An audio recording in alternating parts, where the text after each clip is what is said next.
When the original 13 colonies announced their independence from Great Britain in 1776, they started to call themselves as independent states. When the original Constitution was written, slavery was banned. Virginia didn't accept it, and Massachusetts wouldn't sign the document without the Bill of Rights in hand. During the war is greatly seen as a crisis of nationalism. First of all, the transformation of the war appeared to be the main idea and formal framework of the nation, and secondly, no one could ever agree on what nationalism really is and how they could identify or map it. After all, they could agree on one thing, and that is nationalism is important. During the Revolutionary era, Americans already thought that the 13 colonies would be put into 3 sectional categories: Southern, the Middle, and New England. Virginia's Governor Edmund Randolph talked about the Western Commonwealth, while the United States Governor Morris mentioned that sharing congressional seats would favor the eastern states. Nevertheless, Randolph or Morris won approval for the proposals. When North America was first colonized by Europeans, the land was wide, the work was harsh, and there was a severe shortage of workers. Both men and women were needed to work the land until abolitionism took place. The abolitionist movement in the United States was an effort to end slavery, racial discrimination, and segregation.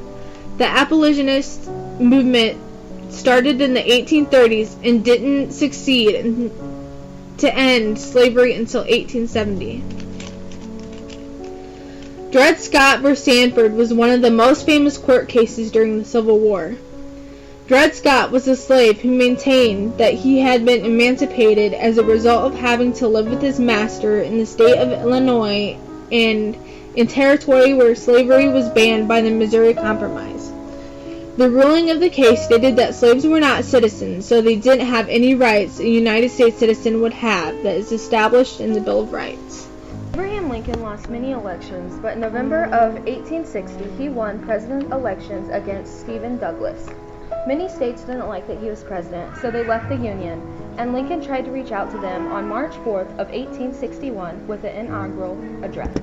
The southern states wouldn't have it and made their own union. The Southern Union first attacked Fort Sumter in South Carolina. This was the beginning of the Civil War. The Civil War lasted until 1865. Lincoln fought long and hard to have the nation back together again, and in 1863 he set the Emancipation Proclamation and Act, which freed the slaves. This was issued by President Abraham Lincoln on January 1st of 1863 as a war measure during the American Civil War directed to all the areas in rebellion and all segments of the executive branch of the United States. In 1865, the 13th Amendment was passed. This amendment stated that neither slavery nor involuntary servitude, except as a punishment for crime whereof the party shall have been duly convicted, shall exist within the United States or in any place subject to their jurisdiction. The same year, on December 24th, the Ku Klux Klan, also known as the KKK, was formed by a group of veterans. What started out as a secret social fraternity grew to a paramilitary force. In 1869, former Confederate General Nathan Bedford Forrest tried to break the KKK after he found out about the Klan's excessive violence but failed. The KKK did terrorist raids, intimidation, destroying property, assault, and murder to achieve its aims and influences upcoming elections. In 1871, the KKK Act passed, which stated that President Grant could use the military forces to suppress the KKK. In 1882, the KKK had finally faded away. Jump back to 1868, when the 14th Amendment was passed. It addressed that citizenship and the rights of people. The most commonly used term for this amendment is equal protection of the law.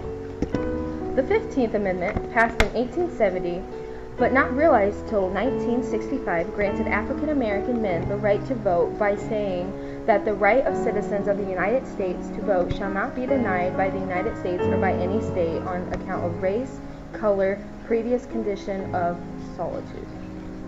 From 1880 to 1860s, a majority of American states enforced segregation through Jim Crow law. With this law, they could impose legal punishments on people for interacting with members of another race. The most common types of laws not allowed were intermarriage, ordered businesses owners, and public institutions were to keep their black and white customers separated. Fun facts. Lincoln was the first president to have a beard. The name Jim Crow comes from an African American character in a song from 1832. Lincoln was shot at and almost killed nearly 2 years before his assassination. 1/3 of the soldiers who fought for the Union Army were immigrants, and nearly 1 in 10 was African American.